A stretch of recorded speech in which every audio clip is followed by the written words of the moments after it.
Conte de fées en français. Le garçon qui dessinait des chats. Il était une fois, dans un petit village, un fermier qui vivait là avec sa femme et ses 3 enfants. Son aîné et son fils le plus jeune étaient toujours prêts à l'aider. Ils faisaient tout ce que leur père leur demandait de faire. Mais l'enfant du milieu, Andy, ne pensait à rien d'autre qu'à peindre et dessiner. Qu'est-ce qu'il dessinait? Des chats. Andy, où es-tu?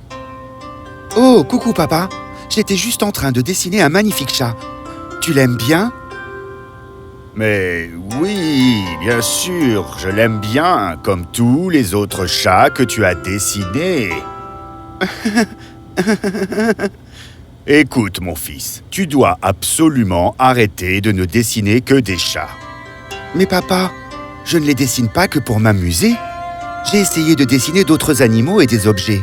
Mais quand je dessine des chats, c'est comme s'ils me parlaient. Papa était très ennuyé avec Andy.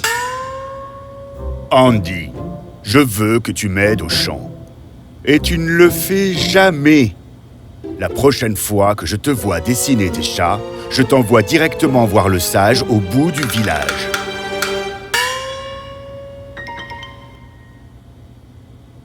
Quoi? Non, je ne veux pas aller là-bas. Eh bien, tu n'auras pas le choix si tu ne m'obéis pas. Maintenant, viens m'aider à porter les patates. Le pauvre Andy n'aimait pas travailler au champ. Il ne pensait qu'à dessiner des chats. Il voyait des chats partout où il regardait et ne s'en lassait jamais. Un jour, le père vint chercher Andy, qui semblait avoir disparu. Mais où est ce garçon? Et je veux que quelqu'un porte la farine pour moi. Qu'est-ce que c'est? Tandis qu'il avançait à travers champs, il vit bientôt Andy assis à jouer avec un chat à l'air ronchon. Je n'en peux vraiment plus. Andy, mon fils, demain nous irons voir le sage pour lui demander ce qu'il peut t'enseigner.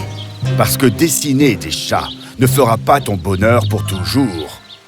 Mais papa, c'est pourtant ce que j'aime faire. Mais le père d'Andy était déterminé à ce que Andy arrête de dessiner des chats. Alors, plus tard le même jour, ils allèrent ensemble rendre visite au sage. Le vieux sage les accueillit et leur demanda la raison de leur visite. Eh bien, vous voyez, mon père ne m'aime pas parce que... Ce n'est pas que je ne l'aime pas. Mon fils, que voici, Andy, ne fait pas un bon travail comme un garçon fort, comme il devrait pourtant le faire. Et donc, que fait-il alors? Il peint. Et il peint des chats. Uniquement ces petites créatures poilues. Papa, je t'ai dit que c'était parce que les chats me parlent. Je parle? Maintenant, ça m'intéresse. Andy raconta au sage tout ce qu'il avait raconté à son père. À la fin de l'histoire, le sage garda le silence et réfléchit. Plus tard, le père le laissa seul avec le sage. Le vieux monsieur parla gentiment au jeune garçon et lui posa des questions difficiles. Les réponses furent si intelligentes que le sage accepta d'éduquer son nouvel élève. Le garçon apprit rapidement ce qu'on lui enseignait et accepta la plupart des choses. Mais même le sage remarqua que le garçon aimait dessiner des chats pendant les heures d'études et qu'il dessinait aussi des chats même quand il n'était pas du tout question de dessiner des chats. Le sage appela le père du garçon. Ton fils aime dessiner des chats. Et c'est un don du ciel. Un don qui lui permet de parler aux petits chats, vraiment? Tu n'as pas besoin de me croire si tu ne le crois pas. Mais écoute ce que je te dis. Andy, il y a très longtemps, j'avais fait un rêve de chat et de la prochaine ville. Je crois qu'il doit y avoir un lien. Ok, et donc, je dois y aller?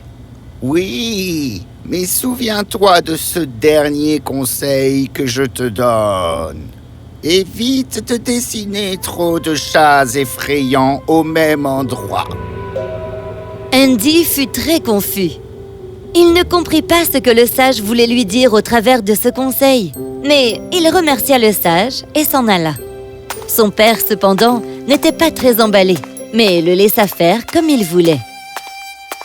Il partit et atteignit enfin la ville le soir venu. La ville semblait trop calme.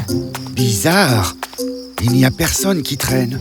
Et on dirait que toutes les maisons sont fermées. À se demander si des gens vivent ici. La ville avait été terrorisée par un énorme rat monstrueux qui était plus gros qu'une vache. Il venait seulement la nuit. Alors les gens de la ville s'en allaient le soir et pendant la journée, ils revenaient mais restaient enfermés à l'intérieur jusqu'à ce qu'il soit l'heure de repartir. Andy erra encore un peu et arriva à une énorme maison. Elle était si belle et si accueillante qu'Andy ne pouvait pas ne pas y entrer. C'était dans cette maison que les gens offraient de la nourriture aux rats géants.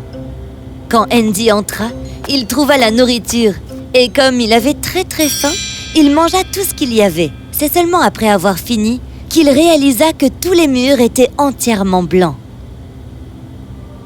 Des murs blancs. D'énormes murs blancs. Une personne comme moi ne peut faire qu'une seule chose ici. Peindre. Alors, il se mit à peindre. Et comme toujours, il peignit un très grand nombre de chats sur le mur.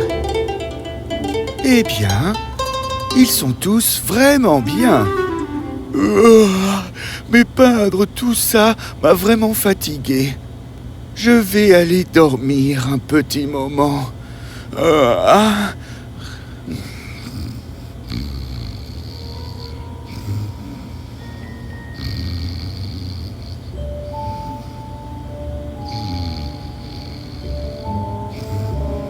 Mais Andy ne dormit pas très longtemps. Il fut rapidement réveillé par le gros bruit d'un animal. Hein? Quoi? Il entendit des sons féroces qui se rapprochaient et devenaient de plus en plus forts. Andy eut peur et alla se cacher dans une énorme commode. L'animal féroce entra dans la maison et fit un tel bruit qu'Andy trembla de tous ses membres. Alors, il entendit des bruits de chats très forts. Les chats! Et alors, la maison se mit à trembler. Les animaux se battirent entre eux et Andy dut se boucher les oreilles. Oh! Mais qu'est-ce qui se passe? La maison trembla très fort et les bruits puissants firent sortir les gens de leur maison. C'est quoi ce bruit? On n'a qu'à monter voir là-haut. Peut-être que quelqu'un de courageux est venu nous sauver de ce rat monstrueux. Alors ils allèrent voir un peu ce qu'étaient ces bruits effrayants. Pendant ce temps, dans la maison, la bataille avait toujours lieu. Andy tremblait comme une feuille.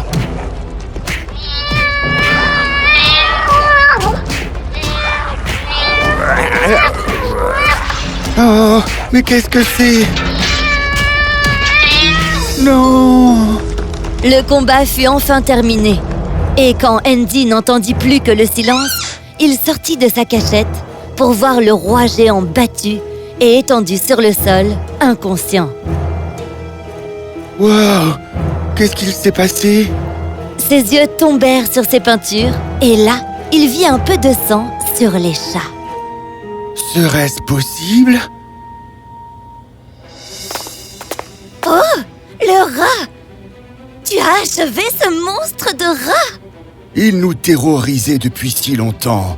Oh, merci, gentil étranger. Andy ne savait pas quoi dire. Il était très surpris par tout cela.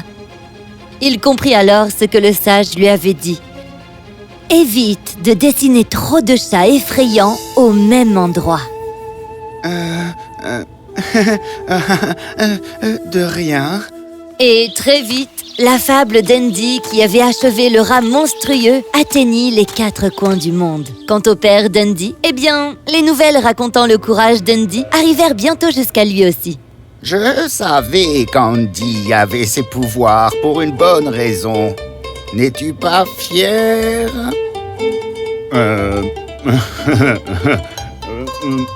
Oui, je suis très fier de lui. En réalité, il avait un peu honte de ne pas avoir laissé Andy suivre ses rêves dès le départ. Mais il était content, maintenant que son fils était enfin heureux à faire ce qu'il faisait de mieux, dessiner des chats. L'histoire d'Andy nous enseigne que nous devons faire ce que nous aimons et que l'univers trouvera toujours un moyen de le rendre magique.